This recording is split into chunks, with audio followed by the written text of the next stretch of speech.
शलोम। आज वीरवार है और आज के दिन भी हमारे प्रभु ने बहुत से कार्य किए थे। पहले आपको मैं बाइबल बताऊं कि कौन कौन से वचन जो है आज हमने ध्यान में रखने हैं।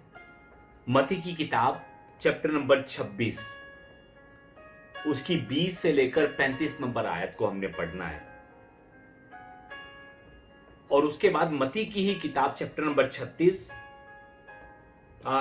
26 की 36 नंबर आयत और 46 नंबर आयत। मरकुस की चैप्टर नंबर 14 आयत 17 से लेकर 26 तक। फिर उसके बाद मरकुस चैप्टर नंबर 14 आयत 32 से लेकर 42 तक। फिर लूका की किताब चैप्टर नंबर 22 आयत 14 से लेकर 30 तक। और लूका की ही किताब चैप्टर नंबर 22 में 39 से लेकर 46 नंबर आयत तक हमने देखना है। और फिर अंत में यूहन्ना की किताब चैप्टर नंबर 13 की 1 नंबर आयत से लेकर 17 की 26 नंबर आयत। हमारे प्रभु यीशु मसीह ने आज जो कार्य किए थे वो इन सब आयतों में लिखे हुए हैं।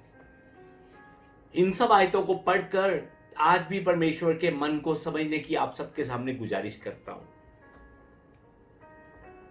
यूहन्ना को जब हम देखते हैं चैप्टर नंबर 13 को, तो उस 13 नंबर चैप्टर में हमें मालूम पड़ता है कि प्रभु ने सबसे पहले अपने आज के दिन में अपने चेलों के पैरों को वो धोते हैं। पैरों को, सच में पैर, हमारे प्रभु यीशु मसीह अपने सेवकों के पैरों को धोते हैं। पैर जो है ना, आपको मालूम है कि हमारे शरीर के सबसे निचले हिस्से में, नीचे वाले हिस्से में पैर लगे हुए हैं। ये जो पैर है ना, वो आसमान के साथ जुड़कर नहीं रहते। पैर जो है वो जमीन के साथ जुड़कर रहते हैं, और जमीन के साथ जुड़ने के कारण पैर जो है गंदे भी बहुत जल्दी हो जाते हैं। उस पुराने समय में आज की तरह ये जूते जो है हम डालते हैं, लेदर के जूते, नाइकी के जूते, एडिडास के जूते, उस पुराने समय में ऐसे जूते नहीं थे। उस पुराने समय में ओपन सैंडल चला करते थे। अब सोचिए कि उन सैंडलों के साथ जब एक इंसान चलता होगा तो उसके शरीर का कौन सा हिस्सा सबसे ज्यादा गंदा होता होगा? उसके पैर। सच में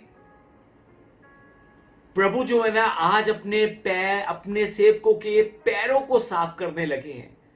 हमारे प्रभु यीशु मसीह ने अपने सेवकों के पैरों को साफ किया था, अपने सेवकों की गंदगी को साफ किया था। हमारे प्रभु ने हमारे जीवन में भी हमारी गंदगी को साफ किया है, हमारे पापों की गंदगी को साफ किया है। सच में पैरों को साफ करने के लिए क्या करना पड़ता है मालूम है आपको? खुद को झुकाना पड़ता है, खुद को नीचे लेकर जाना पड़ता है। अगर किसी ने किसी के पैर को साफ करने हैं, कोई खड़ा खड़ा किसी के पैर को साफ नहीं कर सकता, ऊंचा उठकर किसी के पैरों को साफ नहीं कर सकता। पैरों को साफ करने के लिए झुकना पड़ता है, गिरना पड़ता है नीचे। याद रखिए, हमारे प्रभु ने हमें क्या सिखाया है कि जो जितना झुकेगा प्रभु उसे उतना ही ऊपर उठाएंगे। यीशु मसीह ने हमें सिखाया है कि जो जितना दूसरों की सेवा करेगा वो उतना ही फल पाएगा और ऊंचा उठाया जाएगा। पर हम जो संसार के लोग हैं ना, हम झुकना पसंद नहीं करते, हम उठना पसंद करते हैं। उठना सब चाहते हैं पर झुकना कोई नहीं चाहता। पर प्रभु कहते हैं कि जो सेवक उनके साथ चलेगा उसे सच में झुकना पड़ेगा। क्या करते हुए? दूसरों की सेवा को करते हुए।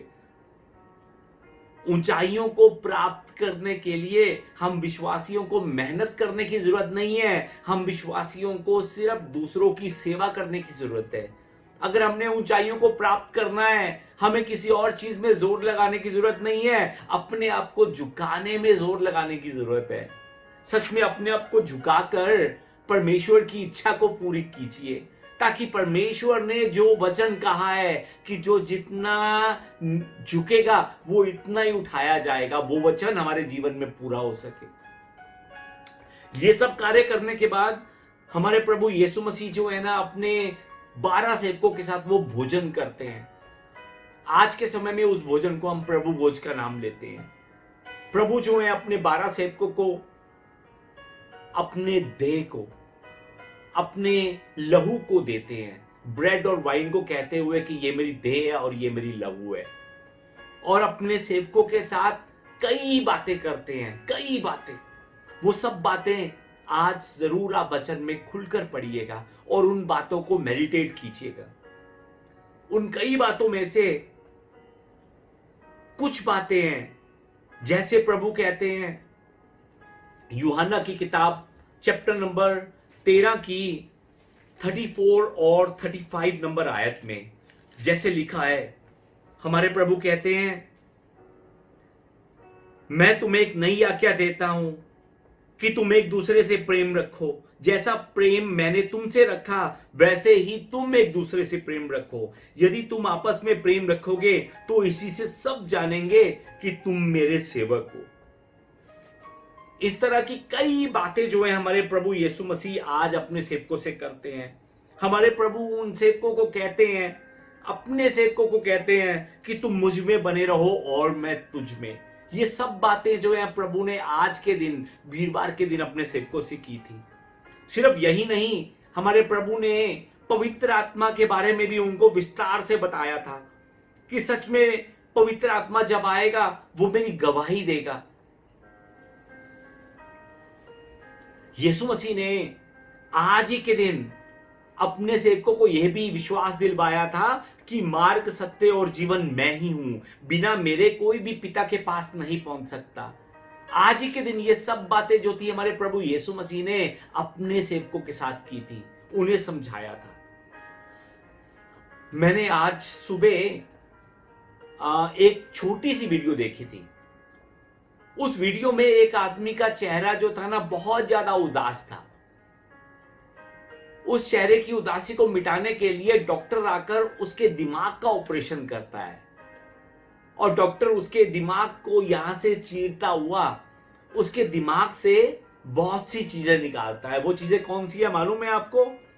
फेसबुक, हैंडफोन, शराब, सिगरेट, लड़की, पैसा, गाड़ी, पत्नी, बच्चे, परिवार, मां बाप, उन सबको डॉक्टर जो है ना उस उदास इंसान के दिमाग से एक एक कर कर सबको निकालता है।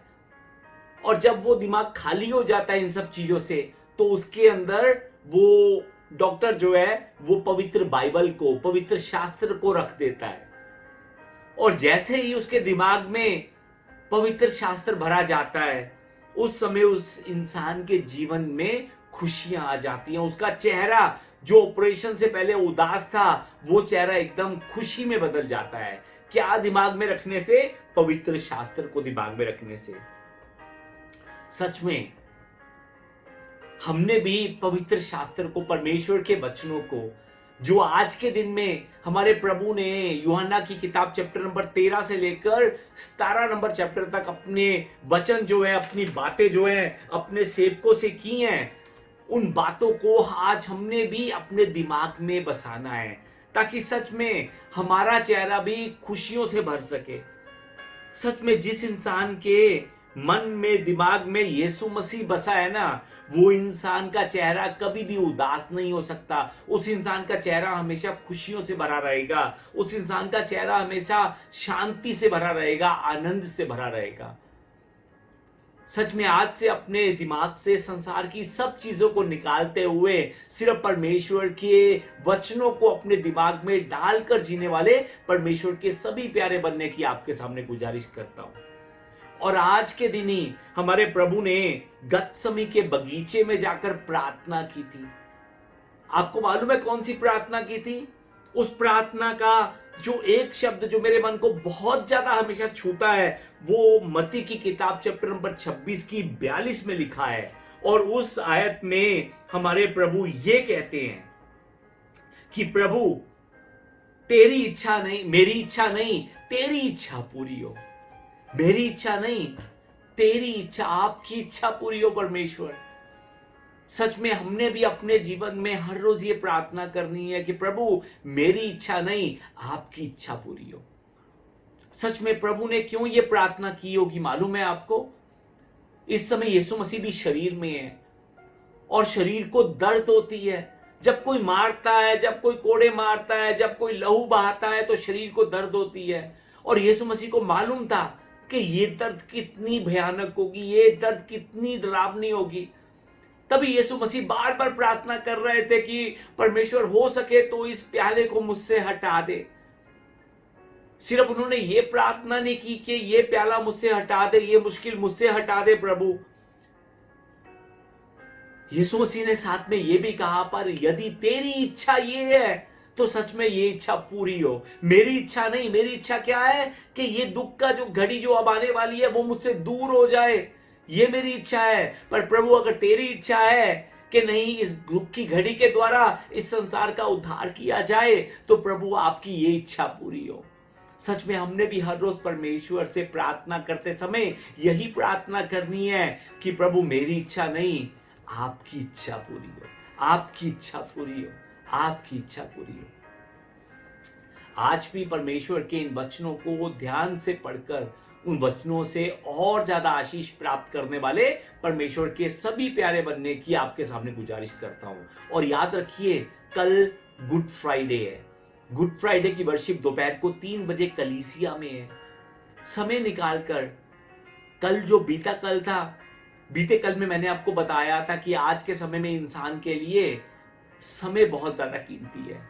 सच में उस कीमती समय को निकालकर परमेश्वर के भवन में आकर परमेश्वर की आराधना कीजिए और आराधना कर कर अपने समय के द्वारा परमेश्वर का धन्यवाद कीजिए।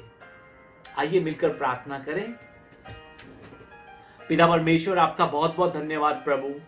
पिताजी, आज भी वचनों के अंदर हमने देखा कि पिताजी आज भी आपने अपने सेवकों से पिताजी कई बातें की। पहले आपने उनके पैरों को धोआ प्रभु। उन पैरों को धोने के द्वारा आपने हमें बताया कि सच में यदि आप झुक सकते हैं तो हमें भी उसी तरह से झुकना होगा। यदि आप सेवा ऐसे करते हैं तो हमें भी उसी मन से सेवा करनी होगी।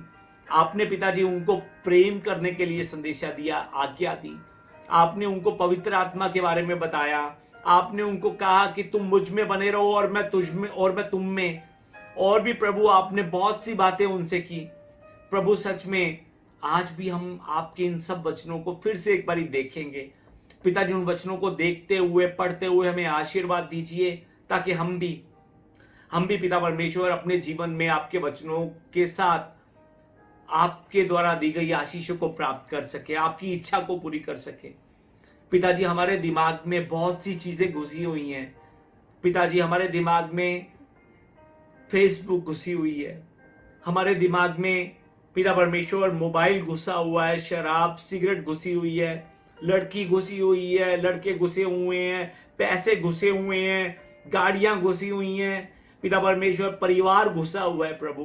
पिता परमेश्वर इन सब को बाहर कर कर सच में सिर्फ अपने वचनों को मेरे दिमाग में डालिए, ताकि आपके वचनों के द्वारा मेरा चेहरा जो है सच में आनंद से भरा रह सके प्रभु। और पिता परमेश्वर, हर रोज अपने जीवन में मैं एक प्रार्थना कर सकूं कि मेरी इच्छा नहीं प्रभु, आपकी इच्छा पूरी हो। चाहे उस इच्छा को पूरी करने के लिए मुझे दुख क्यों ना झेलना पड़े, फिर भी प्रभु आपकी इच्छा पूरी हो। इस तरह से, इस रीति से प्रार्थना करने वाला अपना सेवक मुझे बनाइए प्रभु। पिता परमेश्वर, आज भी इन वचनों से हमारे मन को छूने के लिए, मेरे मन को छूने के लिए आपका बहुत बहुत धन्यवाद। ये सब प्रार्थना हम हमारे जीवित प्रभु यीशु मसीह के नाम से करते हैं। आमीन।